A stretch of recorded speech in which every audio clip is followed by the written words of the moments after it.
Hello दोस्तों, कैसे हो आप सब लोग। मैं रवि आपका स्वागत करता हूं आपके डिजिटल प्लेटफॉर्म पे। तो दोस्तों, आपके लिए शानदार अपडेट लेकर आ गया हूं। स्क्रीन पे आपने देख ही लिया होगा कि आज का जो वीडियो है वो किस टॉपिक के बारे में है। तो दोस्तों, जो कैंडिडेट हमारी वीडियो को देख रहे हैं और जो पहली बार जुड़े हैं, पहली बार चैनल पे आए हैं, तो दोस्तों वो इस यूट्यूब चैनल को सब्सक्राइब कर लीजिए और वीडियो पूरा देखे, शुरू से लेके अंत तक देखे। और साथ में आपको वीडियो अच्छी लगे लाइक कीजिए, ज्यादा से ज्यादा शेयर कीजिए और साथ में बेल आइकन दबाना नहीं भूले। और इसके अलावा जो भी कैंडिडेट पहले से हमारे साथ जुड़े हुए हैं, बहुत बहुत धन्यवाद। आपके यहाँ पे इस प्लेटफॉर्म पे रेगुलर आपके नई वैकेंसी का अपडेट लाया जाता है और उनसे रिलेटेड जो भी कोई अपडेट आता जाता है टाइम टू टाइम, वो भी आपको टाइम से अपडेट कर दिया जाता है और आपको अपडेट मिल जाता है। जिनको नहीं मिलता, कारण एक ही है, उन्होंने हमारे चैनल को सब्सक्राइब नहीं कर रखा, और अगर कर रखा है तो दोस्तों उन्होंने बेल आइकन नहीं दबाया। तो दोस्तों, ये चीजें आपको आपकी जो सेटिंग है आपकी यूट्यूब चैनल पे वो करनी होगी, जिससे आपको रेगुलर अपडेट मिल सके। तो दोस्तों, ज्यादा टाइम खराब करेंगे नहीं, आपके सामने स्क्रीन पे चल सकते हैं। यहाँ पे आपको राजस्थान कर्मचारी चयन बोर्ड की तरफ से वापस एक नया बदलाव देखने को मिला है। जो कोई कैंडिडेट पहले से यहाँ पे ओटीआर रजिस्ट्रेशन कर चुके हैं, काफी बार फॉर्म भर चुके हैं, चाहे वो आरपीएससी का हो या अधीनस्थ बोर्ड का, ठीक है, वहां पे उन्होंने ओटीआर पहले कर चुके हैं, उन्होंने नया बदलाव अब देखने को मिला है। जो आगामी अब भर्तियां है जनवरी से जो स्टार्ट होंगी, जो भी कोई नई भर्तियां हैं, उनमें ये बदलाव आपको देखने को मिलेगा। अब बदलाव क्या होंगे, कैसे होंगे और उनका प्रोसीजर क्या रहेगा, डॉक्यूमेंट क्या अपलोड होंगे या पुराने ही वहां पे फेच हो जाएंगे आपका पुरानी आईडी से। तो दोस्तों, ये सारी जो आपका कंफ्यूजन है, जो यहाँ पे महत्वपूर्ण चीजें हैं, इंफॉर्मेशन है, वही चीज आपको बताने के लिए मैं लेकर आया हूँ। राजस्थान कर्मचारी चयन बोर्ड की तरफ से आपके लिए नोटिस जारी किया गया था कुछ दिन पहले। तो दोस्तों, आपको पूरा डिटेल वीडियो लेकर आऊंगा, तो दोस्तों आपके लिए जरूरी है पूरा वीडियो को शुरू से लेकर अंत तक देखना। ये कोई वैकेंसी का नोटिफिकेशन नहीं है जो आप बीच में स्किप कर दो। इस नोटिफिकेशन को या जो ये नोटिस जारी हुआ है अधीनस्थ बोर्ड के द्वारा, तो दोस्तों इसको पूरा कंप्लीट देखना ही होगा। नहीं तो दोस्तों, यहाँ पे आपकी आधी अधूरी जानकारी आपके ओटीआर फॉर्म को कहीं गलत ना कर दे। तो दोस्तों, मेरे साथ बने रहेगा वीडियो के शुरू से लेके अंत तक, ठीक है। दोस्तों, यहाँ पे आप सामने देख रहे होंगे, आपको ओटीआर प्रोसीजर बताया है, ठीक है। ओटीआर प्रोसेस यानी यहाँ पे ओटीआर का वन टाइम रजिस्ट्रेशन का प्रोसेस, जो नया बदलाव आया है वो कैसे करना। साथ में डॉक्यूमेंट अपलोड, कौन से डॉक्यूमेंट है यहाँ पे अपलोड मस्ट है, करने ही होंगे, और कौन से हैं जहां पे आप करो तो कोई दिक्कत नहीं, अगर अच्छे नहीं करो तो भी कोई दिक्कत नहीं, ठीक है। दोस्तों, पूरी फुल डिटेल देखेंगे जो आपके यहाँ पे सामने रहेगी, ठीक है। अब यहाँ पे वीडियो को शुरू करने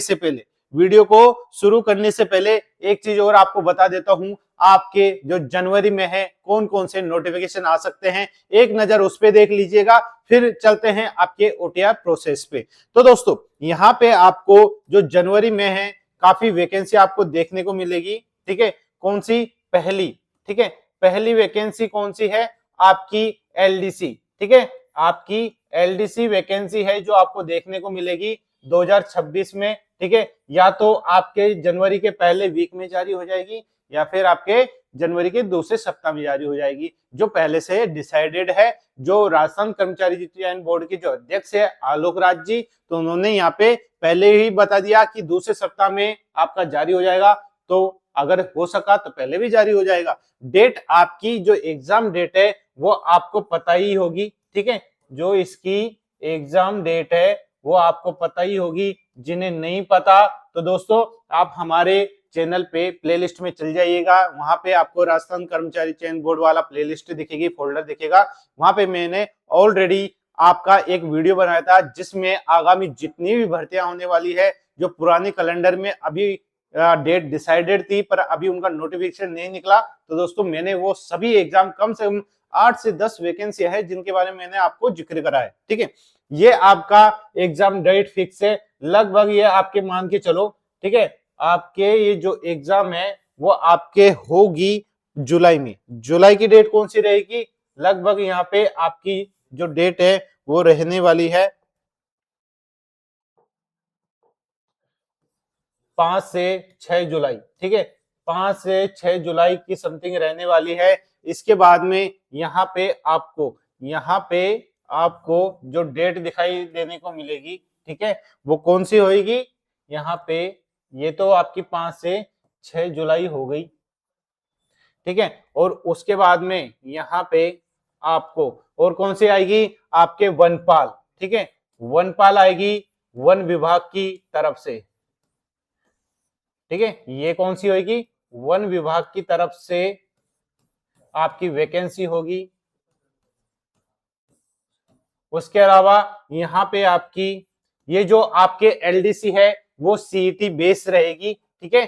कैसी रहेगी? ये आपकी वन विभाग की वनपाल और यहाँ पे एलडीसी ये आपके रहेगी सीईटी बेस।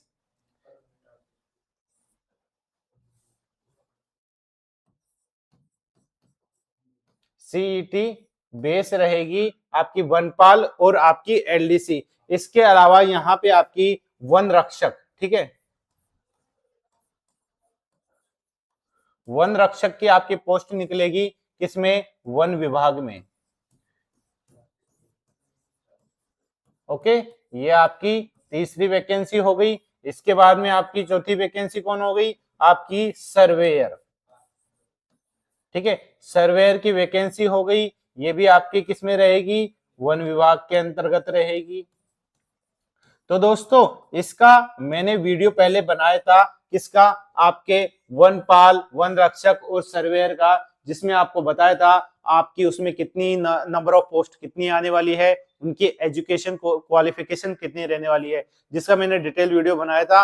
अगर आपको नहीं पता आप प्लेलिस्ट में चल के जाके देख लीजिएगा, मैंने पहले ही क्लियर कर दिया है, ठीक है। इसके बाद में और देखते हैं और कौन सी वैकेंसी आई है। दोस्तों ये सारी वैकेंसी है, जब इनके वैकेंसी नोटिफिकेशन आएंगे तो दोस्तों जो कोई कैंडिडेट ने ओटीआर जो प्रोसेस है नया बदलाव के साथ में अगर वो पूरा नहीं करेंगे तो दोस्तों ये फॉर्म नहीं भर पाओगे।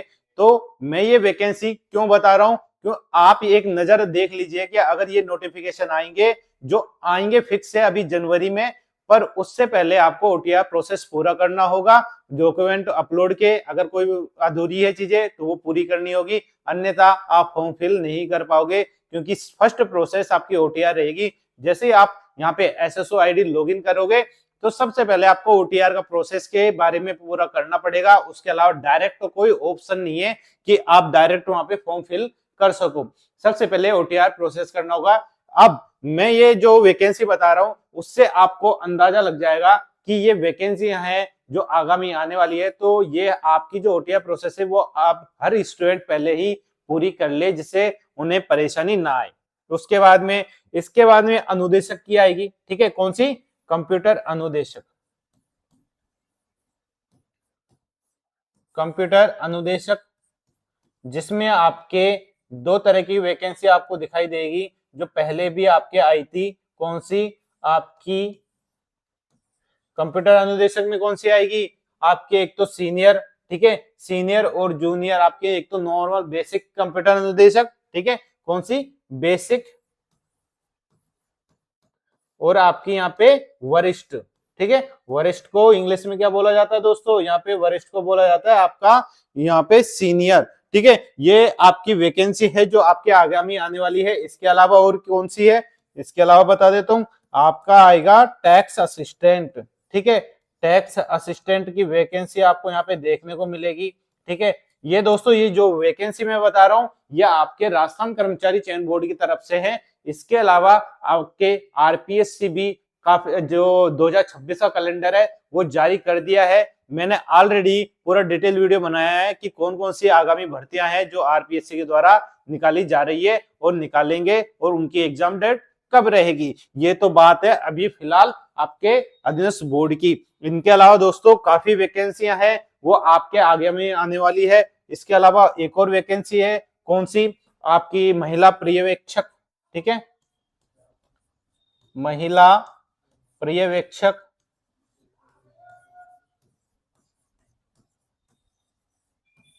ठीक है। ये वैकेंसी है, हो सकता है ये तो वो चीजें, वो वैकेंसी हैं जो आपके एग्जाम कैलेंडर में 2024 में पहले से निर्धारित हो गया था, 2025 वाला, तो उसमें ये एग्जाम डेट का नोटिफिकेशन अब जिक्र था। ठीक है, इनके अलावा और डिपार्टमेंट्स में कौन कौन सी वैकेंसियां आ जाए तो वो अलग है। जैसे राजस्थान हाईकोर्ट की बात करूं, ठीक है, इसमें आपके राजस्थान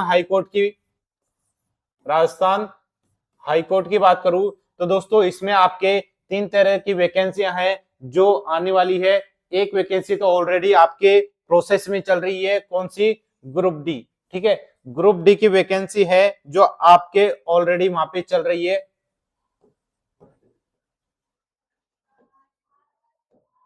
ठीक है, इसके अलावा आपकी एलडीसी वाली वैकेंसी आने वाली है और इसके अलावा आपकी स्टेनो वाली वैकेंसी आने वाली है। ठीक है दोस्तों, ये वैकेंसियां हैं जो आपके आगामी आने वाले कुछ महीनों में आपको उनका नोटिफिकेशन देखने को मिलेगा। तो दोस्तों यहाँ पे भर्तियों की कोई कमी नहीं है, बस आपका रेगुलर यहाँ पे बने रहना जरूरी है।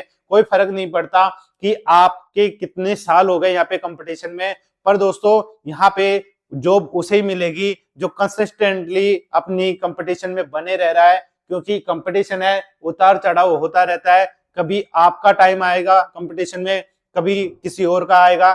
तैयारी सभी बराबर करते हैं, ठीक है, और साथ में किसी का यहाँ पे अपनी मेहनत होती है। सबसे पहले दोस्तों जो मेरी राय है वो होती है आपकी मेहनत, उसके बाद में यहाँ पे आपका लक फैक्टर होता है। लक फैक्टर कैसे?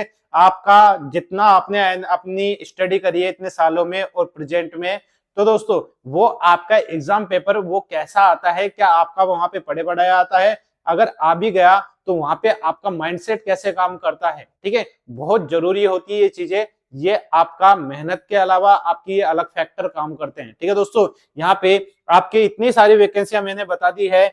अब ये वैकेंसियां सारी निर्धारित होगी कौन सी? ओटीआर प्रोसेस पे।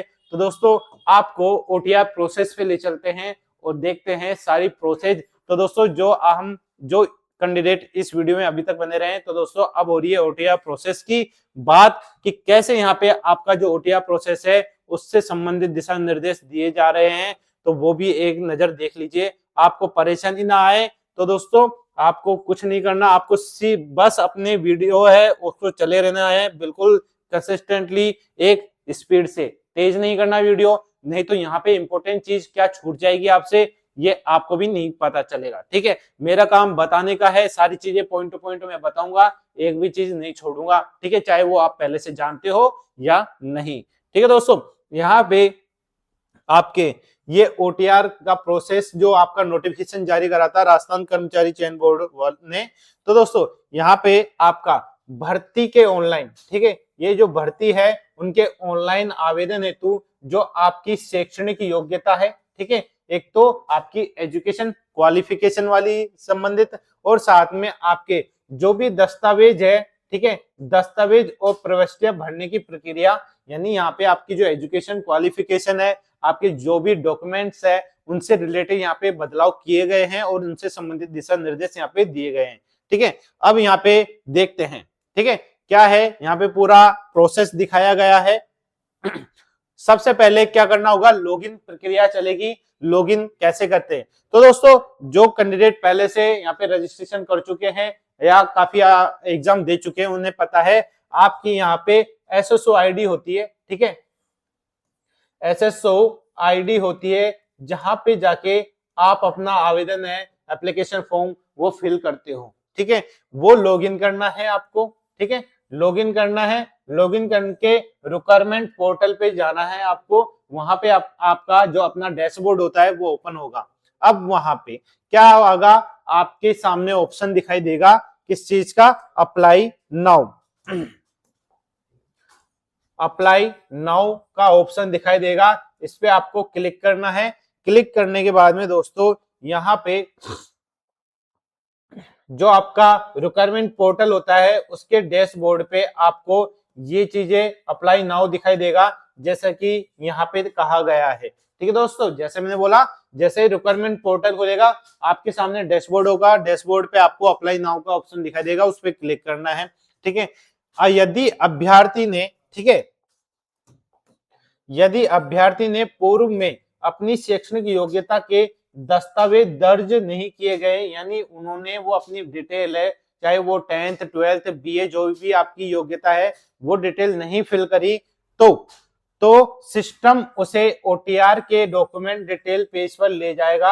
यानी अगर किसी ने भी डिटेल नहीं डाली, मात्र अपना यहाँ पे बेसिक डिटेल डाल रखा है, तो दोस्तों आपको सबसे पहले वो चीजें पूरी करनी होगी। यानी अलग आपका यहाँ पे एक डॉक्यूमेंट पेज है वो ओपन हो जाएगा, वहां पे आपके जो भी दस्तावेज है उनसे संबंधित आपको वहां पे इंफॉर्मेशन देनी है। जैसे आपकी 10th है, कब आपने कब करी, कहाँ से करी, और साथ में परसेंटेज क्या है, ठीक है। अब ये चीजें आपके वहां पे बेसिक डिटेल मांगी जाएगी। ऐसे ही आपका 12th हो जाएगा, आपकी बीए हो जाएगी, जो भी आपने डिग्री करी है, बीए, बीएससी, बीकॉम, बीबीए और बीटेक, जो भी डिग्री करी है वो आपकी वहां पे डिटेल वहां पे डाली जाएगी। एमकॉम करा है, एमकॉम की डिटेल डाल लीजिए, बीएड करा है, बीएड की, और आपने आरएससीआईटी जो मस्ट यहाँ पे मांगा जाता है वो इन्फॉर्मेशन यहाँ पे देनी होगी, ठीक है। जो नहीं दिए वो सारी डिटेल आपको डाल देनी है। इसका फायदा क्या होता है दोस्तों कि अगर आप एक साथ डिटेल डाल देते हो तो जब आप किसी वैकेंसी का एप्लीकेशन फॉर्म फिल करते हो ना दोस्तों, वहां पे आपकी जो जितनी भी डिटेल आपने अपनी अभी भरोगे वो अपने आप फेच हो जाएगी, आपका टाइम वेस्ट नहीं होगा दोबारा वो डाटा फिल करने का। सबसे अच्छी बात ये होगी, ठीक है। दूसरी बात कि अभी जो आप डिटेल भर दोगे, ठीक है, अभी जो आप डिटेल भर दोगे तो दोस्तों आगामी आने वाले टाइम पे मान लो आप किसी एग्जाम में पास होते हो तो दोस्तों वहां पे आपकी यही डिटेल वहां पहुंच जाएगी। उससे आपको क्या फायदा होगा दोस्तों? आपको तो फायदा यही होगा कि आप यहाँ पे बिल्कुल पास हो जाओगे, आपकी रुकावट नहीं आएगी किसी तरीके की।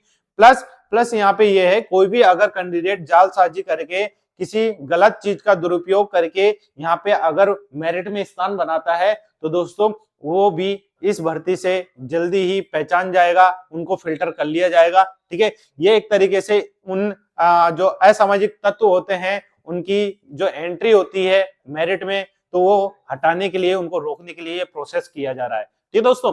अब यहाँ पे आपको सीधी सी बात है, वहां की डिटेल भरी हुई है एजुकेशन वाली तो ठीक है, नहीं है तो आपको डिटेल भरनी है, ठीक है।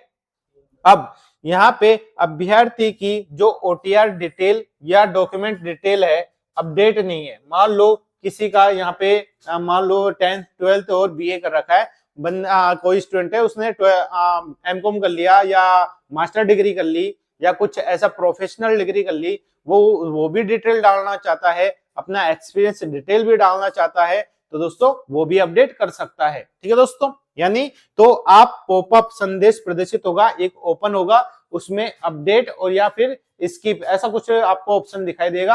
अगर आपको अपडेट करना है तो अपडेट पे क्लिक कर दीजिए, वापस आपका सामने एक नया इंटरफेस होगा, वहां पे आपको जो आपका डिटेल है और डॉक्यूमेंट वाली आपकी इंफॉर्मेशन वाली, वहां पे वो सारी चीजें आपको वापस एक्स्ट्रा जो आपके पास है वो फिल कर देनी है, ठीक है दोस्तों। उक्त संदेश पे क्लिक करने पर सिस्टम अभ्यर्थी को ओटीआर ड्रेस बोर्ड पे ले जाएगा, जहां वे अपनी ओटीआर डिटेल अथवा डॉक्यूमेंट डिटेल अपडेट कर सकेगा, ठीक है। अब दोस्तों यहाँ तो बोल दिया डॉक्यूमेंट जो डिटेल है, ओटीआर डिटेल है वो अपडेट कर सकेगा। बात यहाँ आएगी जब ये प्रोसेस बाद में होगी, क्या वाकई सारी डिटेल अपडेट करा जा सकेगा या फिर ओनली चुनिंदा ऑप्शन ही आप यहाँ पे चेंज कर सकते हो, ठीक है दोस्तों। अब ये दोस्तों ये पता चलेगा नेक्स्ट जो आपके यहाँ पे दिया जाएगा। अब आते हैं आगे, डिजी लॉकर से दस्तावेज लेने की स्वीकृति। तो दोस्तों यहाँ पे जो भी कैंडिडेट का डिजी लॉकर पे अकाउंट नहीं बनाया दोस्तों बना लीजिए, ठीक है। जो भी नए स्टूडेंट है, पुराने हैं, डिजी लॉकर अपना बना के रखिए। वहां पे आप अपना आधार कार्ड है, ड्राइविंग लाइसेंस है, पैन कार्ड है, अपनी 10th है, 12th, ठीक है, सारे प्रकार के डॉक्यूमेंट है वो वहां पे अवेलेबल रहते हैं। वहां से क्या होता है, ये आपका जो कनेक्ट करते हैं, यानी आपकी वहां पे जो एक कॉम्बिनेशन बनाते हैं, स्वीकृति लेते हैं, तो होगा यही कि आपकी वेरिफिकेशन यहाँ पे बहुत अच्छा हो सकेगा कि एक्चुअल में जो वो स्टूडेंट यहाँ पे मेरिट में स्थान बनाया है क्या उसका डिजी लॉकर है। और डिजी लॉकर में दोस्तों यहाँ पे वही डॉक्यूमेंट शो करेंगे जो एक्चुअल उन्होंने उस अपनी लिया होगा। जैसे आधार कार्ड है तो आधार कार्ड अगर उसने किसी भी जालसाजी करके फॉर्म में अप्लाई करा है तो दोस्तों यहाँ पे डिजी लॉकर में वो ये चीजें नहीं कर सकता, क्योंकि डिजी लॉकर में वही चीजें आती है जो गवर्नमेंट द्वारा यहाँ पे निर्धारित और जारी करी होती है, ठीक है दोस्तों। यानी उन्हें क्या करना होगा, डिजी लॉकर से दस्तावेज लेने की स्वीकृति भी उन्हें देनी होगी, जैसे उनसे हर चीज वहां पे वो देख सके, वेरीफाई कर सके। जब अभ्यर्थी डॉक्यूमेंट डिटेल पेज पे पहुंचेगा तो वापस एक संदेश प्रदर्शित होगा जिसमें दस्तावेज डिजी लॉकर से प्राप्त करने की स्वीकृति ली जाएगी, जिसमें आपसे यस या नो और या फिर स्किप का ऑप्शन आपको दिया जाएगा। तो क्या करना है आपको, यहाँ पे यस करना है आपको। अगर आपका डिजी लॉकर नहीं बना है तो दोस्तों आप नो भी कर सकते हो या स्किप भी कर सकते हो, पर दोस्तों यहाँ पे आपको वापस अकाउंट बनाना पड़ेगा। अकाउंट बना के वापस अपडेट करना होगा और आपको यहाँ पे लिंक करना होगा आपके डिजी लॉकर से, ठीक है, जिससे आगामी आने वाले टाइम में आपको कोई परेशानी ना आए, क्योंकि यही प्रोसेस है आपको बाद में करनी पड़ जाए तो क्या मतलब है, पहले ही प्रोसेस कर ली, ठीक है। अब यहाँ पे आपका आता है शैक्षणिक योग्यता दर्ज करने के तरीके। तरीके क्या है वो देखिए। तो दोस्तों यहाँ पे दो प्रकार से आप यहाँ पे अपनी जो शैक्षणिक योग्यता है, आपकी डॉक्यूमेंट डिटेल्स है, वो दर्ज कर सकते हैं। कैसे, आपका डिजी लॉकर से फेच करके, जो मैंने अभी बताया है कि अकाउंट बना हुआ है, डिटेल वहां पे डॉक्यूमेंट पहले से ही है, तो दोस्तों वो लिंक कर दीजिए, अपने आप वहां पे फेच कर लेगा ये सारी डिटेल। नहीं है तो या तो आप अकाउंट क्रिएट कर लीजिए और सारे डॉक्यूमेंट है वहां पे आप सेट कर लीजिए, ठीक है, और यहाँ पे फिर फेच कर लीजिए। ओके, ये प्रोसेस है। दूसरा, एक तो डिजी लॉकर का हो गया, ठीक है। अब यहाँ पे शैक्षणिक योग्यता जो आपके डॉक्यूमेंट है डिजी लॉकर से फेच करने की प्रक्रिया भी बता दी कि किसी को नहीं पता तो वो कैसे करेंगे वो देख लीजिए। पहला तरीका अभी चल रहा है, इसके बाद में दूसरा तरीका भी बताऊंगा। क्या है आपका, डॉक्यूमेंट डिटेल पेज को एक्सेस करने पर अभ्यर्थी को एक पॉपअप संदेश प्राप्त होगा, ठीक है। अलग से एक आपको एक बॉक्स दिखाई देगा, प्रदर्शित होगा। तो दोस्तों सहमति देने पर, यस करने पर उसे डिजी लॉकर सेवा पे ले जाएगा, यानी डिजी लॉकर की जो वेबसाइट है, जो एप्लीकेशन है, वहां पे वो चल जाएगा ऑटोमेटिक, ठीक है। डिजी लॉकर अकाउंट से जुड़े शैक्षणिक योग्यता के सभी उपलब्ध दस्तावेज अभ्यर्थी एक क्लिक में डॉक्यूमेंट डिटेल पेज पर फेच कर सकेगा, ठीक है दोस्तों। जो मैंने पहले कहा कि आपका डिजी लॉकर अगर बना हुआ है तो दोस्तों वो आप डिटेल यहाँ पे डायरेक्ट आप फेच कर सकते हो। आपको यस नो आपको कमांड देनी है सिर्फ, ठीक है दोस्तों। यदि डिजी लॉकर से प्राप्त दस्तावेजों में कोई आवश्यक सूचना अपूर्ण है, हो सकता है यहाँ पे मान लो आपकी आधार कार्ड है या आपकी 10th है 12th है, वो आपकी यहाँ पे मान लो कुछ ना कुछ कमी है, तो दोस्तों यहाँ पे क्या है, तो उन संबंधित फील्ड्स की जानकारी अभ्यर्थी से डॉक्यूमेंट डिटेल पेज पर भरवा ली जाएगी। यानी अगर मान लो आपसे वहां से ये चीजें फेच हो गई, कोई बात नहीं, यहाँ पे जब वापस आप अपने डॉक्यूमेंट वाले पेज पे आओगे, ठीक है, अब कौन सी डॉक्यूमेंट वाली पेज पे आओगे तो दोस्तों वहां पे आपको वो चीजें भी वापस भरवाई जाएगी, तो टेंशन लेने की जरूरत नहीं है। ओके, अब आगे आते हैं। अब एक ऑप्शन आपको यहाँ दिखाई दिया था आपका डिजी लॉकर से, दूसरा ऑप्शन आपको यहाँ पे दिखाई देगा मैनुअली, ठीक है। मैनुअली क्या होता है कि जैसे आप अपना एप्लीकेशन फॉर्म भरते हो, ऑप्शन आते हैं, आपका नाम, पिताजी का नाम, डेट ऑफ बर्थ, माताजी का नाम, ठीक है, आपका एड्रेस, ये सभी प्रकार के आप नॉर्मली भरते हो, वैसे ही ऑप्शन आएगा, तो उसमें आपको दिक्कत नहीं होगी। जो डाटा है पूछा जा रहा है वो फिल कर दीजिएगा, ठीक है। यदि शैक्षणिक योग्यता के दस्तावेज डिजी लॉकर में उपलब्ध नहीं है, कि हो सकता है कि हर स्टूडेंट के यहाँ पे वहां से जो डिजी लॉकर है वहां पे उपलब्ध नहीं है, उन्होंने कोई प्रोसेस पूरी नहीं कर रखी, तो दोस्तों वो स्टूडेंट क्या कर सकते हैं, मैनुअली यहाँ पे फॉर्म फिल कर सकते हैं, ठीक है। आपको यानी कैंडिडेट को क्या करना होगा, आपको यहाँ पे जाना होगा एड एजुकेशन डिटेल, ठीक है, एड एजुकेशन डिटेल पे जाना होगा। वहां पे क्लिक करके आप जो भी फील्ड्स है, जो भी यहाँ पे डाटा मांगा जा रहा है, वो डाटा फिल कर देना है, ठीक है। यानी आपके सभी आवश्यक फील्ड्स भरने होंगे और जो भी संबंधित दस्तावेज मांगे जाए वो क्या क्या करने होंगे, अपलोड करने होंगे, चाहे वो 10th हो, 12th हो, आधार कार्ड हो, पैन कार्ड हो, ड्राइविंग लाइसेंस हो, ठीक है, आपकी डिग्री हो, मास्टर डिग्री हो, RSCIT हो, सर्टिफिकेट हो, जो भी डॉक्यूमेंट यहाँ पे मांगी जाए वो आपको अपलोड करने होंगे। इसके बाद में यहाँ पे और क्या करना होगा, आपकी जो शैक्षणिक योग्यता है उसमें अपेयरिंग का भी विकल्प का ऑप्शन होगा। बहुत अच्छी बात यहाँ पे दी है कि यहाँ पे आपको अपेयरिंग का भी ऑप्शन उपलब्ध होगा कि अगर किसी कैंडिडेट की लास्ट ईयर चल रही है, लास्ट सेमेस्टर चल रहा है, तो दोस्तों वो विकल्प चयन कर सकता है, जिससे वो जैसे ही कोई वैकेंसी आ रही हो तो उसमें वो अप्लाई कर सके और एग्जाम दे सके। और उनके रिजल्ट से पहले पहले अगर उनका रिजल्ट आ जाता है शैक्षणिक योग्यता का, तो दोस्तों वहां पे वो उस भर्ती से बना रहे, बाहर ना हो। ठीक है दोस्तों, बहुत अच्छी बात यहाँ पे दी है। साथ में उसे साक्ष्य के रूप में क्या करना होगा, उपयुक्त दस्तावेज यहाँ पे देना होगा, जैसे परिणाम प्रत्यक्षारित होने से संबंधित प्रमाण पत्र अनिवार्य अपलोड करना होगा। यानी यहाँ पे आपका एक फॉर्मेट होगा, फॉर्मेट में आपको सारी चीजें भरनी होगी कि ये मेरी डिग्री है या डिप्लोमा है जो अभी लास्ट ईयर है और अभी वो अंतिम परिणाम जारी नहीं हुआ है। ठीक है, मैं इस कॉलेज से कर रहा हूँ, ये रोल नंबर आ गए तो रोल नंबर वहां पे फीड कर दीजिएगा। ठीक है, ये बेसिक डिटेल होती है, वो आपको एक फॉर्मेट में फिल करनी होगी, उसको स्कैन करके यहाँ पे आपको अपलोड करना होगा। ठीक है दोस्तों, ये सारा प्रोसेस है, करना पड़ेगा। अगर नहीं करोगे दोस्तों, जो भी लास्ट ईयर स्टूडेंट है तो उन्हें ये बाद में समस्या आ सकती है। ठीक है, जो यहाँ पे दिया गया है वो चीजें पूरी कर दोगे तो दोस्तों एक जगह आप यहाँ पे रुकोगे नहीं। ओके, आगे चलते हैं। पिछले वर्ष की अंक तालिका, यानी आप यहाँ पे लास्ट ईयर में हो, मान लो 3 साल की कोई भी डिग्री हो, थर्ड ईयर में हो। ठीक है, थर्ड ईयर में भी आप लास्ट सेमेस्टर में हो, तो इससे पिछली जो भी कोई आपकी मार्कशीट या सर्टिफिकेट आया है ना दोस्तों, तो आपको यहाँ पे वो भी अपलोड करना होगा।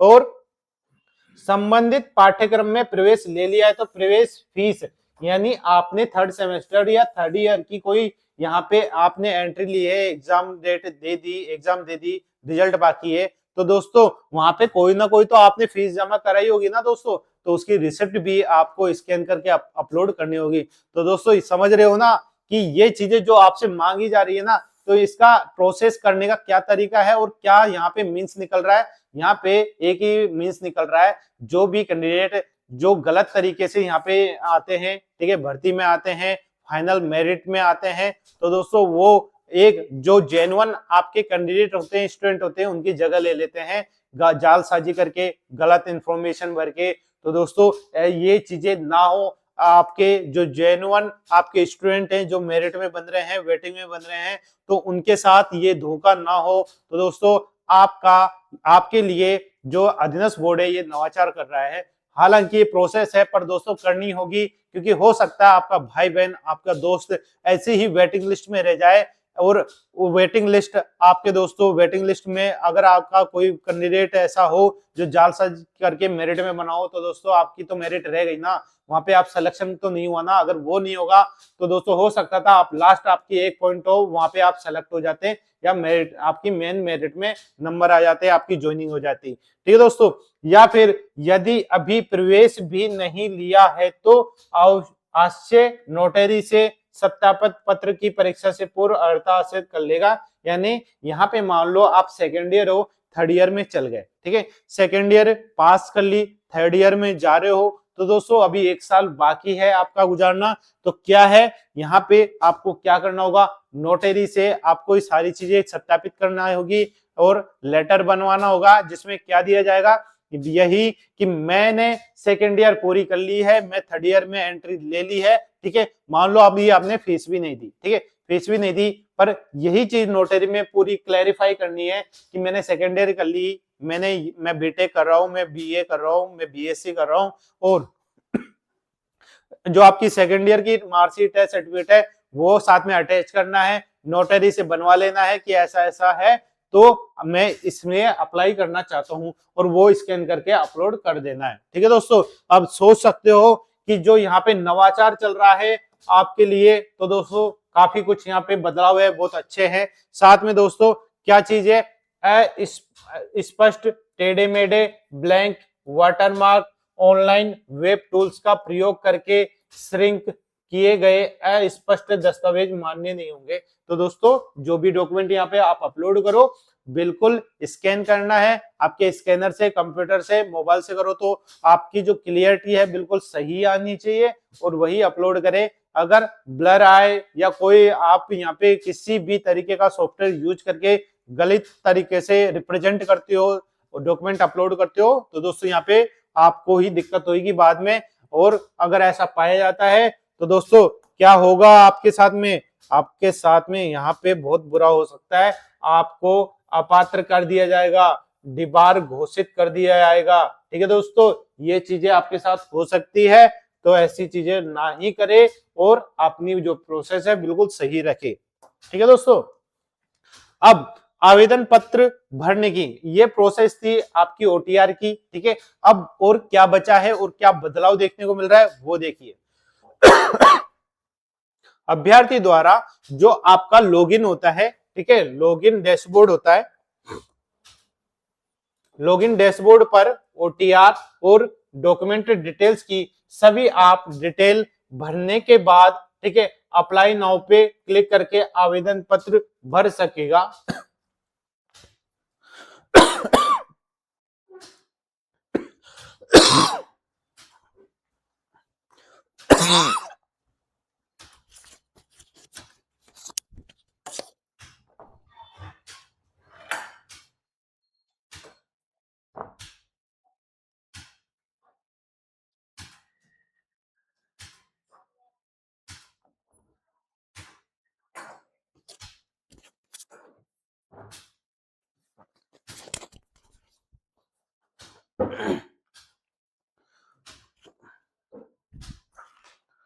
यानी दोस्तों आपने ओटीआर की जो ये सारी प्रोसेस है अगर पूरी कर ली है, तो दोस्तों अब आपको जो अपना डैशबोर्ड है वहां पे जाना है। वहां पे क्या करना है, जो भी रिक्वायरमेंट वाली प्रोसेस है, यानी आपकी एलडीसी आई है, आपकी वनपाल आई है, उसके सामने अप्लाई नाउ का ऑप्शन दिखाई दे रहा होगा और उस पे जाके आपको क्या करना होगा, आपको क्लिक करना है। ठीक है, और फिर आपके डैशबोर्ड पे ओटीआर डॉक्यूमेंट डिटेल्स में जो भी आपकी प्रविष्टि दी गई है उसको ऑनलाइन आवेदन पत्र में पुनः भरने की आवश्यकता नहीं होगी। जो मैंने पहले बोला है कि अगर आप अपने डॉक्यूमेंट वाली जो ओटीआर प्रोसेस है उसमें सारी डिटेल भर दोगे, जो डाटा फेच हो जाएगा, तो दोस्तों यहाँ पे ऑटोमेटिक आपकी सारी डिटेल आ जाएगी। ठीक है, आपको दोबारा मैनुअली भरने की जरूरत नहीं होगी। ओटीआर से फेच होकर आने वाली जो सूचनाएं हैं आवेदन पत्र में एडिट नहीं की जा सकेगी। तो सीधी सी बात है, आप अपना जो ओटीआर प्रोसेस है पहले से ही बिल्कुल करेक्ट भरिएगा, क्योंकि जैसे ही आप ऑनलाइन आवेदन के लिए अलग से अप्लाई करेंगे तो दोस्तों वही डिटेल वहां पे आएगी जो आपने ओटीआर प्रोसेस में दी होगी, मैनुअली भरी होगी या फिर आपका डाटा फेच हुआ होगा। ठीक है दोस्तों, ये आप हल्के में ना ले, बहुत ही क्रूशियल और बहुत ही इंपॉर्टेंट इंफॉर्मेशन है।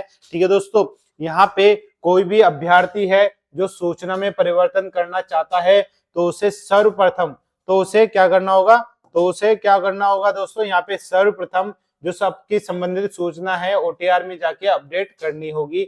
यानी आप अपने एप्लीकेशन फॉर्म में अगर मान लो कोई चीज ऐसी मिली कि यार ये तो गलत हो गई या ये चीजें गलत है, तो दोस्तों आपको करना कुछ नहीं है, वापस आपको ओटीआर सेक्शन में जाना है और अपना ओटीआर वापस अपडेट करना है। जो भी डाटा आपको लगता है कि ये गलत प्रविष्ट हो गई, गलत इनपुट हो गया। ठीक है, और ओटीआर के डॉक्यूमेंट, ठीक है, ओटीआर के डॉक्यूमेंट डिटेल पेज की सूचनाएं एक बार संधारित करने के पश्चात एडिट नहीं की जा सकेगी। यानी आप यहाँ पे जो भी आपकी ओटीआर में जो भी डिटेल आ रही है एक बार आप वहां पे एडिट कर लीजिए, बहुत ही सोच समझ के कर लीजिए, जल्दबाजी नहीं करनी है। ठीक है, हो सकता है बाद में यहाँ पे नंबर ऑफ जो टर्म्स है अटेम्प्ट करने के, आपके एडिट करने के, ये निर्धारित हो, तो दोस्तों आपको जल्दबाजी नहीं करनी, बिल्कुल डिटेल है फिक्स रखनी है, आप देख के आराम से भरिएगा। ठीक है दोस्तों, इसके बाद में ऑनलाइन आवेदन पत्र में आपकी जो फोटो है, ठीक है, फोटो है ओटीआर से फेच की जाएगी। यानी आपके ओटीआर में ओटीआर के टाइम पे जो आप अपलोड करोगे तो दोस्तों बिल्कुल नई फोटो अपलोड करनी है। ठीक है, नई वाली अपडेट करनी है, जो आपके ऑनलाइन जैसे ऑनलाइन आवेदन करोगे वहां से अपने आप फेच हो जाएगी। ठीक है, इसके अलावा किसी भी प्रकार की पासपोर्ट साइज या फिर लाइव फोटो अपलोड करने की आवश्यकता नहीं है। तो सीधी सी बात है, जब आप अपना ओटीआर वाला प्रोसेस करो तो दोस्तों वहां पे आपको बिल्कुल नई वाली फोटो अपडेट करनी है, नई वाली फोटो लगानी है। हो सकता है अब आपका जो नया लाइव वाला फोटो ऑप्शन है वो ना आए। ठीक है, अभी जिस हिसाब से यहाँ पे ये स्टेटमेंट आया है तो उस हिसाब से तो यही लग रहा है कि आपके यहाँ पे जब आप एप्लीकेशन फॉर्म भरते थे लास्ट में आपका यहाँ पे लाइव फोटो का ऑप्शन आता था, तो शायद अब ना आए, पर देख लेते हैं आगे और क्या जिक्र करा है। ठीक है, यहाँ पे जो आपकी भर्ती वाली विज्ञप्ति है, ठीक है, भर्ती वाली विज्ञप्ति में निर्धारित नियमों के अनुसार योग्यता संबंधित दस्तावेज अभ्यर्थी द्वारा डॉक्यूमेंट डिटेल सेक्शन में अपलोड किए जाएंगे। यानी आपके एक बार जो भी भर्ती की तैयारी कर रहे हो, एलडीसी की कर रहे हो, आप यहाँ पे पटवारी कर रहे हो, ठीक है, या फिर आप किसी भी जेईएन, आपके टेक्निकल फील्ड किसी भी प्रकार की तैयारी कर रहे हो, तो आपके संबंधित जो आपके डॉक्यूमेंट है, मार्कशीट है, वो चीजें वहीं अपलोड करें, एक्स्ट्रा ना करें, ठीक है, तो जिसका कोई मतलब भी ना हो, ठीक है। और क्योंकि बाद में जब यहाँ पे आपका डॉक्यूमेंट, मान लो आप किसी एग्जाम में पास हो जाते हो, तो दोस्तों यहाँ पे आपसे वो चीजें मंगवाई जाती है, आपसे देखी जाती है, ठीक है। अगर उसमें भी गलत चीजें पाई जाती तो दोस्तों ये आप अपने जिम्मेदार होगे, ठीक है। यहाँ पे यानी अभ्यर्थी स्वयं जिम्मेदार होगा, इस चीज को भी आपको गौर करना है। इसके बाद में यहाँ पे और क्या है, सहायता संबंधी, ठीक है, सहायता संबंधी सूचना है, क्या है आपके सामने यहाँ पे एक सूचना है, ठीक है, ईमेल आईडी है ये वाली। तो दोस्तों ये ईमेल आईडी पे आप जो भी आपको कुछ क्वेरी करना है, कुछ पूछना है, कुछ समस्या है, ईमेल आईडी पे अपनी समस्या लिखिए, आपका जवाब जो अपनी अध्ययन बोर्ड की साइट है जो यहाँ पे है आपको टाइम पे दे दी जाएगी, ठीक है दोस्तों। यहाँ पे अंतिम तिथि से कम 3 दिन पूर्व भेजा जाना अनिवार्य है। जो भी आपकी लास्ट डेट है आवेदन की, अगर उसमें कोई समस्या है, कोई दिक्कत है, तो लास्ट डेट से पहले 3 दिन पहले आपको यहाँ पे ईमेल कर सकते हो, आपका जवाब तब मिल जाएगा। अगर बाद में करते हो तो दोस्तों कोई इंफॉर्मेशन अगर आपको बाद में मिलती है तो इसके जिम्मेदार अध्ययन बोर्ड नहीं होगा, सिर्फ आप ही होंगे, ठीक है। आगे अभ्यर्थी ध्यान देवे कि उसके द्वारा एक बार सफलतापूर्वक अपलोड किए, देखो यहाँ पे गौर करना है, सफलतापूर्वक अपलोड किए जा चुके दस्तावेज पुनः हटाए नहीं जा सकेंगे। यानी आप वहां पे जो भी डॉक्यूमेंट अपलोड करते हो, मैंने मान लो 10th की मार्कशीट अपलोड कर दी, ठीक है, अब दोस्तों यहाँ मैं हटाना चाहता हूँ, तो दोस्तों यहाँ मैं एडिट मतलब मैं चेंज कर सकता हूँ, पर आपको लगेगा वो हट गई, नहीं दोस्तों, यहाँ पे उनके सर्वर पर ये डाटा इकट्ठा होता जा रहा है, आपको लगेगा कि हाँ मैंने तो चेंज कर ली, ठीक है। हो सकता है आप साइज के कारण या आपकी वो आप स्कैन जो फोटो कर रहे हो, आप अपलोड कर रहे हो मार्कशीट, वो ब्लर है, ठीक है, आपको लगा नहीं मैं तो अच्छी स्कैन करके अपलोड कर देता हूँ, पर दोस्तों वहां पे आप अपलोड भी कर दोगे, पर जो पुरानी जो आपने अपलोड करी है ना दोस्तों, वो हटेगी नहीं, वो आपके अध्ययन बोर्ड के जो सर्वर है वहां पे सेव हो जाएगी, जिससे आपको जो जालसाजी करके जो डाटा फीड करके मेरिट में जगह बनाते हैं, ऑनलाइन आवेदन करते हैं, तो दोस्तों उनका पता कर सके, ठीक है। और ओटीआर के डॉक्यूमेंट डिटेल में किसी भी प्रकार के संशोधन की अनुमति नहीं दी जाएगी, ठीक है। ई मित्र या उम्मीदवार की तरफ से फॉर्म भरने वाले किसी भी व्यक्ति की गलती को उम्मीदवार की गलती माना जाएगा, चाहे आप स्वयं भरे या फिर ई मित्र से भरवाए या फ्रेंड से भरवाए, किसी से भी भरवाए, अगर कुछ चीजें गलत मिलती है, गलत यहाँ पे आपने डिटेल फेच करते हो, डाली जाएगी, तो आप स्वयं ये इस चीज के लिए जिम्मेदार होगे, ठीक है। ओटीआर मैं वापस बोल रहा हूँ, ओटीआर प्रोसेस जैसे ही करो, अपनी पूरे डॉक्यूमेंट साथ लेके बैठो, चाहे स्वयं भर रहे हो या आप ई मित्र पे भरवा रहे हो, पूरी डिटेल देखनी है, आपका नाम, पिताजी का नाम, डेट ऑफ बर्थ, आप कहाँ रह रहे हो, 10th की मार्कशीट, आपका रोल नंबर, पासिंग डेट, ठीक है, पासिंग सन, सारी चीजें टाइम लेना है, पर दोस्तों करेक्ट भरना है, जैसे आगे आने वाले टाइम में जो भी वैकेंसी आ रही है उसमें दिक्कत ना हो, ठीक है दोस्तों। यहाँ पे जो समस्त सावधानियों के उपरांत भी ओटीआर प्रश्नों में अगर कोई त्रुटि करता है तो कोई गलती हो भी जाए, हो ही जाती है दोस्तों, ठीक है, क्योंकि इतने एग्जाम, मान लो कोई भी स्टूडेंट है इतने एग्जाम देता है, तो ओएमआर में कभी ना कभी तो वो या तो हड़बड़ी या फिर आपके डर या फिर जल्दबाजी में कुछ ना कुछ गलती हो ही जाती है, चाहे कितना ही पुराना कोई स्टूडेंट क्यों ना हो। तो दोस्तों उसे इन प्रश्नों में केवल मात्र एक बार स्वयं संशोधन करने की अनुमति होगी, ठीक है। यानी अगर आपने गलती कर दी तो सिर्फ एक बार मौका मिलेगा, उसके अलावा नहीं मिलेगा। आगे देखते हैं, यहाँ पे ओटीआर के डॉक्यूमेंट डिटेल में किसी प्रकार के संशोधन की अनुमति नहीं दी जाएगी।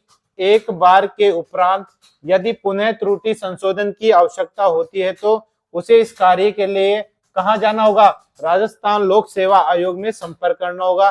सीधी सी बात है, हो गया ना क्लियर। अब क्या करना होगा, यानी अगर आपके यहाँ पे ओटीआर में अगर आपसे कोई गलती होती है, ठीक है, हो जाती है बाई चांस, ठीक है, जल्दबाजी में बराक आ जाता है, आप ई मित्र से भरवा रहे हो, वहां गलती हो गई, तो कहाँ जाना होगा, कहाँ जाना होगा दोस्तों, यहाँ पे आपको राजस्थान लोक सेवा आयोग, ठीक है, राजस्थान लोक सेवा आयोग पे जाना होगा। अब दोस्तों यहाँ पे आपका राजस्थान कर्मचारी चयन बोर्ड की तरफ से तो ये नोटिस निकला है, ठीक है, और वहां पे अगर आपको ये चीजें संशोधन करनी है तो कहाँ जाना होगा, राजस्थान लोक सेवा आयोग जाना होगा। हो सकता है यहाँ पे इनके द्वारा कोई गलती हो या आपके मिस प्रिंटिंग हो जाए, ठीक है, टाइपिंग हो जाए, हो सकता है ये राजस्थान कर्मचारी चयन बोर्ड भी हो सकता है। तो दोस्तों इसके लिए आपको कंफर्म क्या करना होगा, आगे देख लेते हैं। त्रुटि संशोधन राजस्थान लोक सेवा आयोग के नियमों के अध्याधीन ही किया जा सकेंगे। यानी आपको क्या करना है दोस्तों, यहाँ पे आपकी जो एडिटिंग वाली है, यानी राजस्थान लोक सेवा आयोग में एक बार यहाँ पे आपको संपर्क करना है, चाहे वो टेलीफोन हो या फिर ईमेल आईडी हो, और ये पता करना है कि मेरे मान लो एक ऐसी एग्जाम जहां पे आपका ओटीआर है, ठीक है, उसमें गलती हो गई या फिर आपके एप्लीकेशन फॉर्म में गलती हो गई, तो आपको अजमेर, ये क्योंकि राजस्थान लोक सेवा आयोग अजमेर में स्थित है, तो दोस्तों वहां आप मान लो डिस्टेंस है तो एक बार संपर्क कर ले ईमेल आईडी या फोन नंबर से कि जो आपने डिटेल भरी है, क्या राजस्थान कर्मचारी चयन बोर्ड जो यहाँ पे जयपुर में दुर्गापुरा में स्थित है, क्या वहां पे संशोधन हो सकता है। अगर ऐसा यहाँ पे कोई प्रोसेस है तो दोस्तों दूर जाने की जरूरत नहीं है, जैसा जो आपके पास में पड़े, अजमेर पड़े तो अजमेर चल जाओ लोक सेवा आयोग, अगर जयपुर में है तो आपका अधीनस्थ बोर्ड जा सकते हो, ठीक है। ये चीजें आपको पहले क्लियर करनी है भागा दौड़ी करने की बचने के लिए, ठीक है। आगे चलते हैं। आगे दोस्तों यहाँ पे डिजी लॉकर से संबंधित वापस आपको दिया गया है कि डिजी लॉकर में जो भी उपलब्ध दस्तावेज है, ठीक है, जो भी दस्तावेज उपलब्ध है वो के लिए डिजी लॉकर के माध्यम से ऑनलाइन दस्तावेज सत्यापन हेतु सहायता। आपके दस्तावेज डिजी लॉकर पे ऑनलाइन उपलब्ध ना होने वाले दस्तावेजों के लिए एक बार कोया मैनुअल दस्तावेज उपलब्ध करने का तरीका, ठीक है। यानी स्टार्टिंग में जब मैंने बताया था कि डिजी लॉकर में जो भी आपके डॉक्यूमेंट अपलोड है, ठीक है, अगर वो फेच हो जाते हैं तो अच्छी बात है, अगर किसी ने नहीं बना रखा, वहां पे डॉक्यूमेंट किसी प्रकार के नहीं है, तो दोस्तों आपको मैनुअली फॉर्म फिल करना पड़ेगा। अब मैनुअली आपके जितने भी डॉक्यूमेंट है वो आपको स्कैन करके, ठीक है, जितना निर्धारित यहाँ पे साइज और जो जेपीजी फाइल या आपका पीडीएफ फाइल में मांगा जा रहा है या फिर कंबाइंड आपकी पीडीएफ मांगी जा रही है सभी डॉक्यूमेंट की, सभी मार्कशीट की, वो आपको वहां पे अपलोड करनी होगी, ठीक है दोस्तों। वही चीजें यहाँ पे बताई जा रही है, एक्स्ट्रा इंफॉर्मेशन यहाँ पे कुछ नहीं है, ठीक है। और देख लेते हैं।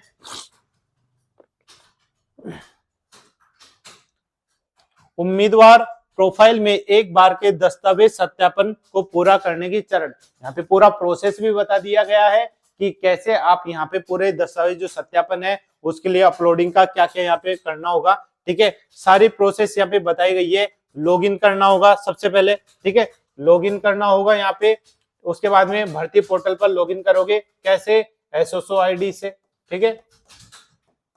उसके बाद में यहाँ पे लॉगिन करने के बाद में ओटीआर विवरण पूरा भरना होगा।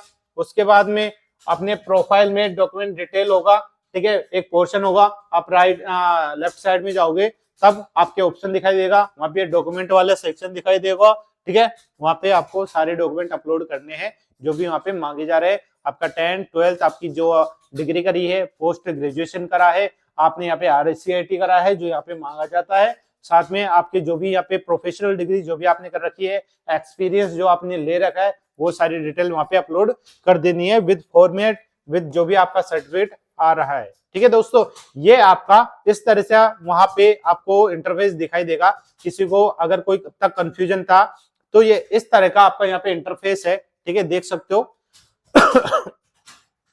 इस तरह का इंटरफेस आपको दिखाई देगा जब आप यहाँ पे लॉगिन आईडी अपना एसओसओ आईडी लॉगिन करोगे तब, ठीक है दोस्तों। यहाँ पे आपका नाम आ जाएगा, ठीक है, लॉगिन करने के बाद में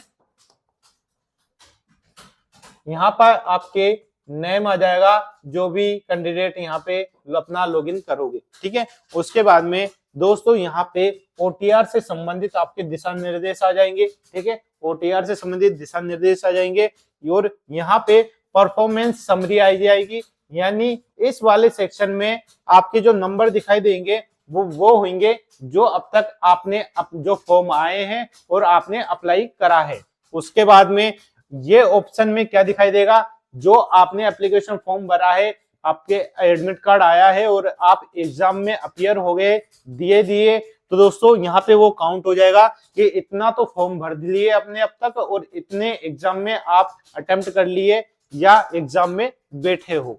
उसके बाद में यहाँ पे क्या आएगा, यहाँ पे वो चीज आएगी, मान लो आपने फॉर्म भर दिया और यहाँ पे किसी कारणवश जो भी एग्जाम डेट हुई, आप बीमार हो गए, आप कहीं और हुए, किसी कारणवश आपने एग्जाम अटेम्प्ट नहीं करा, तो दोस्तों वो काउंट हो जाएगा यहाँ पे। और आपके जो एग्जाम छोड़ने, एग्जाम स्किप होने के जो रूल्स रेगुलेशन है, मैंने पहले ही कर दिया कि अगर आप यहाँ पे भी पूरे जो वित्तीय वर्ष होता है, कौन सा, 1 अप्रैल से लेके 31 मार्च, ये जो वित्तीय वर्ष होता है अधीनस्थ बोर्ड का, वहां पे आपको पूरे वर्ष में अगर 2 एग्जाम हो वो स्किप कर देते हो, तो दोस्तों वहां पे जो आपका ओटीआर जो प्रोफाइल है वो ब्लॉक कर दिया जाएगा। अनब्लॉक करने के लिए आपको यहाँ पे 750 रुपए का भुगतान करना होगा।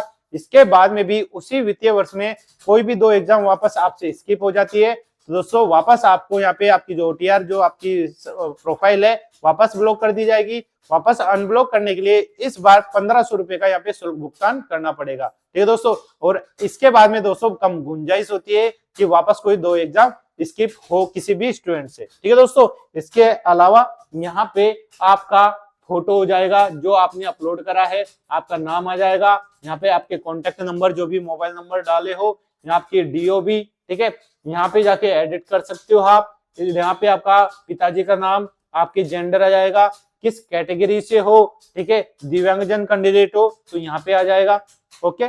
और यहाँ पे ऊपर देखो आपका माई रिक्वायरमेंट ऑप्शन आता है। जब हमेशा जब भी एडमिट कार्ड आता है या अप्लाई करने का प्रोसेस बताता हूँ, तो दोस्तों वो ये रहा, ये एडमिट कार्ड देखना है तो एडमिट कार्ड यहाँ पे मिल जाएगा। वन टाइम रजिस्ट्रेशन के संबंधित कुछ देखना है तो यहाँ आ जाएगा। डॉक्यूमेंट जब ओटीआर प्रोसेस करोगे, अपलोड करोगे, तो कौन सा ऑप्शन आपको क्लिक करना होगा, डॉक्यूमेंट डिटेल पे अपलोड करना होगा। यही चीज बताने के लिए प्रोसेस आपको बताया जा रहा है, ठीक है दोस्तों। आगे आते हैं, ठीक है, डॉक्यूमेंट डिटेल पे आ गए। अब दोस्तों यहाँ पे आपका, ठीक है, यहाँ पे जो आपका दिखाई दे रहा था आपका माई रिक्वायरमेंट, ठीक है, माई रिक्वायरमेंट और साथ में ऑन गोइंग रिक्वायरमेंट। दोस्तों ये ओटीआर प्रोसेस के साथ में मैं वो सारी चीजें बता रहा हूं जो एक आप स्वयं अपने स्तर पे, अपने पीसी पे, अपने पर्सनल कंप्यूटर पे या फिर अपने लैपटॉप पे स्वयं ये चीजें देख सकते हो और आगे पूरी प्रोसेस करते हो विदाउट ई मित्र पे जाए अपना पैसा बचाए, ठीक है दोस्तों। वहां जाओगे आप 50 रुपए दोगे, 100 रुपए दोगे, उससे बढ़िया आप स्वयं अपने पीसी पे भरिए, ठीक है, या फिर कैफे पे जाइए, स्वयं वहां बैठिए और अपना फॉर्म भरिए। और जो शुल्क वहां पे एग्जाम फॉर्म में लग रहा है तो दोस्तों वो शुल्क वहां पे आप दे सकते हो अपना पैसा बचा के, ओके। इसके अलावा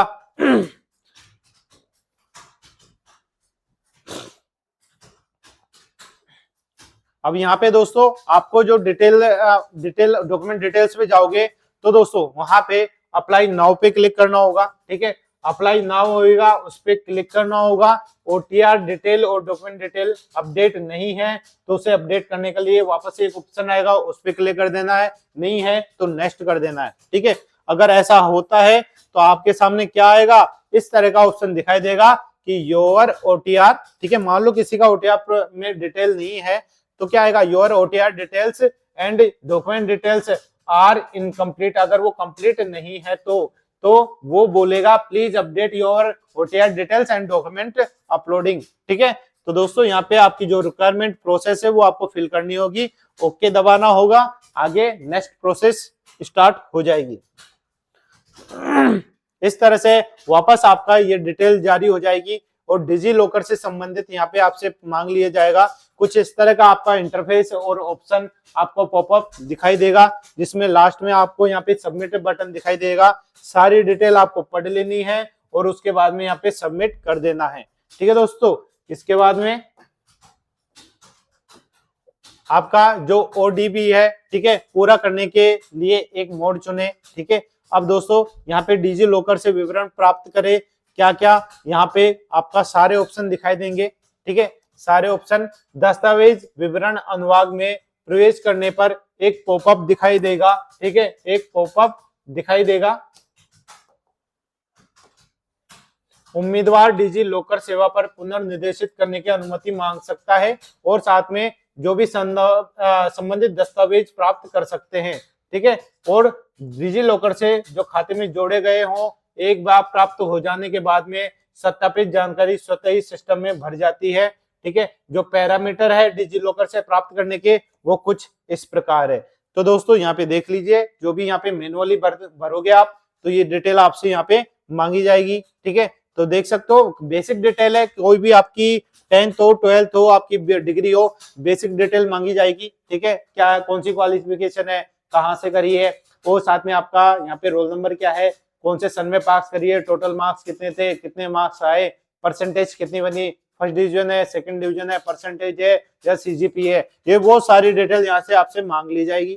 ठीक है, कुछ इस तरह का आपका यहाँ पे डिजी लॉकर से जब आप कनेक्ट करोगे, लिंक करोगे, तो कुछ इस प्रकार का इंटरफेस है वो आपको दिखाई देगा। ठीक है दोस्तों, वहां पे अगर आपका लॉगिन यूजर आईडी पासवर्ड बना हुआ है तो दोस्तों यहाँ पे आप किससे, मोबाइल नंबर से ओपन कर सकते हो, या फिर वहां पे यूजर नेम आईडी क्रिएट होती है उससे भी क्रिएट कर सकते हो। अदर का भी ऑप्शन आता है, मान लो आप भूल जाते हो तो ऑप्शन आते हैं, वो चीज डाटा फिल करके साइन अप कर सकते हो। साइन करके वहां पे ओके दबाना है, सहमति देनी है, फेच हो जाएगी डिटेल आपकी सारी।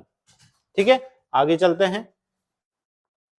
आगे दोस्तों यहाँ पे ऑप्शन आ जाएगा आपका, जो भी आपके यहाँ पे डॉक्यूमेंट अपलोड होंगे, जैसे आपका पैन कार्ड। ठीक है, पैन कार्ड है यहाँ पे दिया हुआ है, ड्राइविंग लाइसेंस, आपका ई पैन कार्ड, और साथ में जितनी भी आपकी डिग्री दी होगी उसके सामने यहाँ पे ऑप्शन होगा, जिसपे भी क्लिक करोगे तो दोस्तों वो अपने आप फेच हो जाएगा वहां पे। ठीक है, ये चीजें आपको बिल्कुल एज इट इज वहां पे मिलेगी, देखने को मिलेगी। इसके अलावा कोई ऑप्शन वहां पे देखने को नहीं मिलेगा।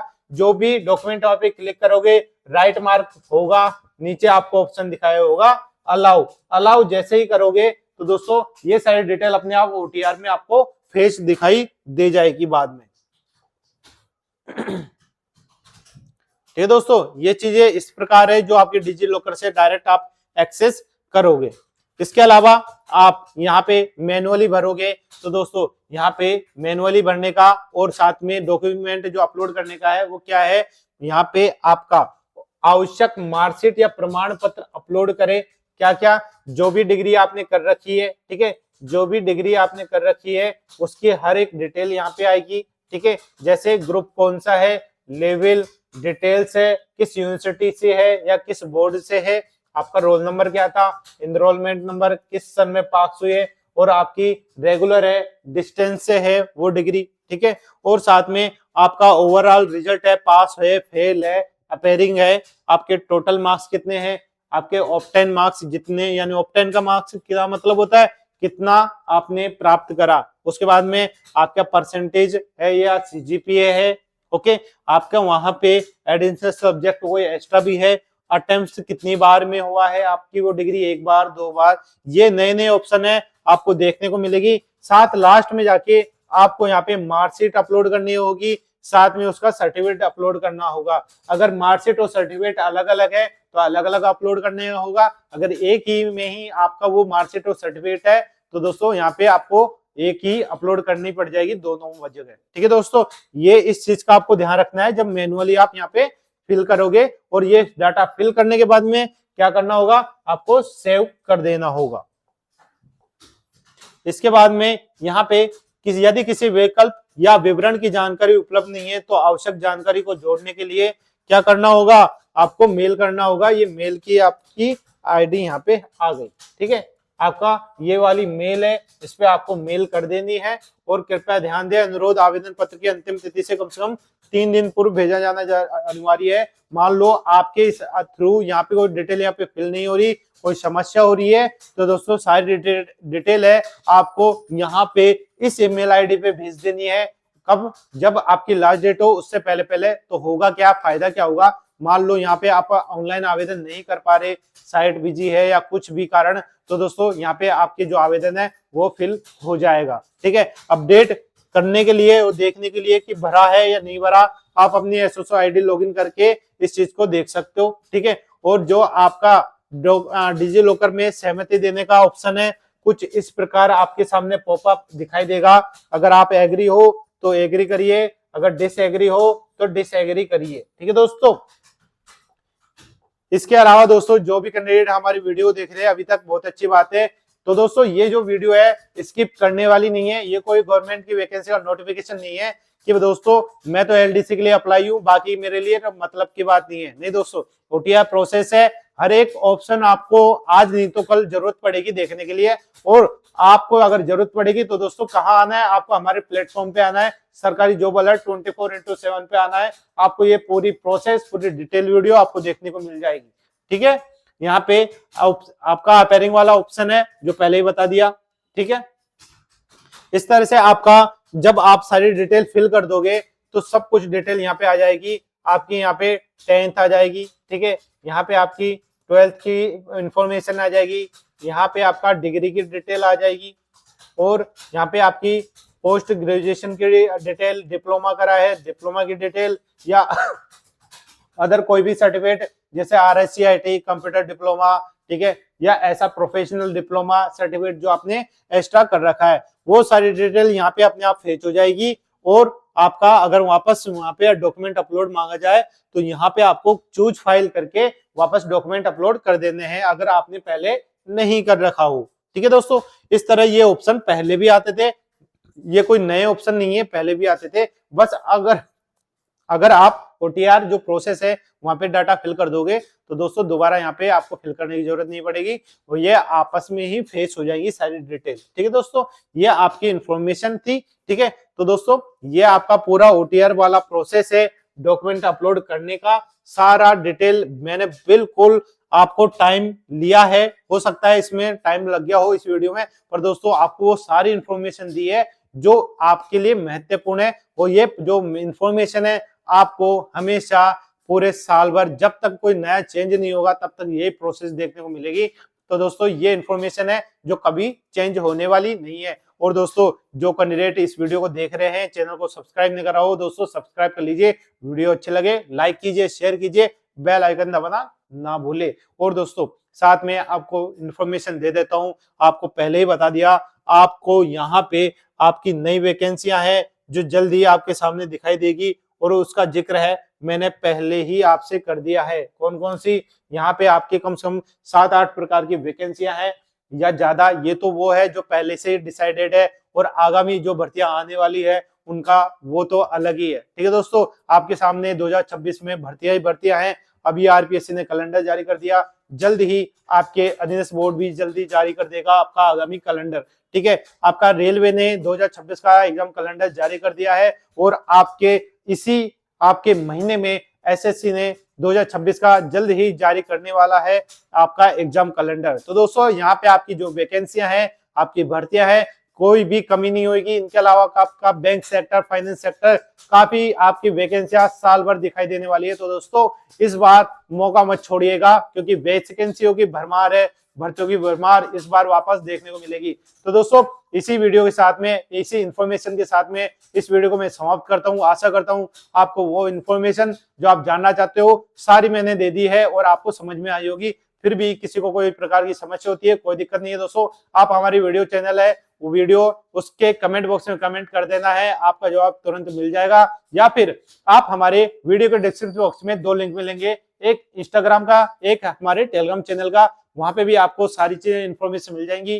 टेलीग्राम पे आपको वो सभी प्रकार की वैकेंसियों की नोटिफिकेशन, साथ में उनके द्वारा कोई अपडेट आता है, रिजल्ट आता है, या फिर आपका आंसर की, आपके एडमिट कार्ड, सभी प्रकार के लिंक और आपके पीडीएफ, आपके डॉक्यूमेंट वहां पे अपलोड कर दिए जाते हैं, वहां से आप एक्सेस कर सकते हो। इसके अलावा दोस्तों आपको यहाँ पे अगर कंप्यूटर संबंधित कोई क्लासेज लेनी है, कोई इंफॉर्मेशन लेनी है, ठीक है, या फिर स्टेनो से संबंधित कोई आपको इंफॉर्मेशन लेनी है, कोई क्लासेज, कोई कोर्स ज्वाइन करना है, तो दोस्तों यहाँ पे आपको एक हमारा नया चैनल है दूसरा, ठीक है, समृद्धि क्लासेज के नाम से, वहां पे आपको जाना है। वहां पे आपको कंप्यूटर से संबंधित कोर्स मिल जाएंगे। आपके आगामी आने वाले एलडीसी जो भर्ती है, जिसकी एग्जाम 5-6 जुलाई को होने वाली है, तो दोस्तों जल्दी उसका नोटिफिकेशन जारी होने वाला है, और जल्द ही आपके लिए पूरा संपूर्ण सिलेबस का कोर्स है वो लाया जा रहा है, जिसमें आपको हिंदी, इंग्लिश, राजस्थान और करंट और आपके और संबंधित चीजें हैं जो आपको देखने को मिलेगी। पर दोस्तों अगर आप चाहते हो जल्द ही ये चीजें आपको प्रोवाइड करवाई जाए तो दोस्तों आपका साथ, आपका प्यार इस चैनल पे होना बहुत जरूरी है। जितने ज्यादा लाइक्स, कमेंट, सब्सक्राइबर और शेयर ज्यादा करोगे दोस्तों, उतनी जल्दी आपके लिए वो सारा कंटेंट आपको उपलब्ध करवा दिया जाएगा। ठीक है दोस्तों, इसी प्रकार से आप इसी चैनल पे बने रहिएगा। मिलते हैं नेक्स्ट वीडियो, नेक्स्ट रिजल्ट में। धन्यवाद, जय हिंद।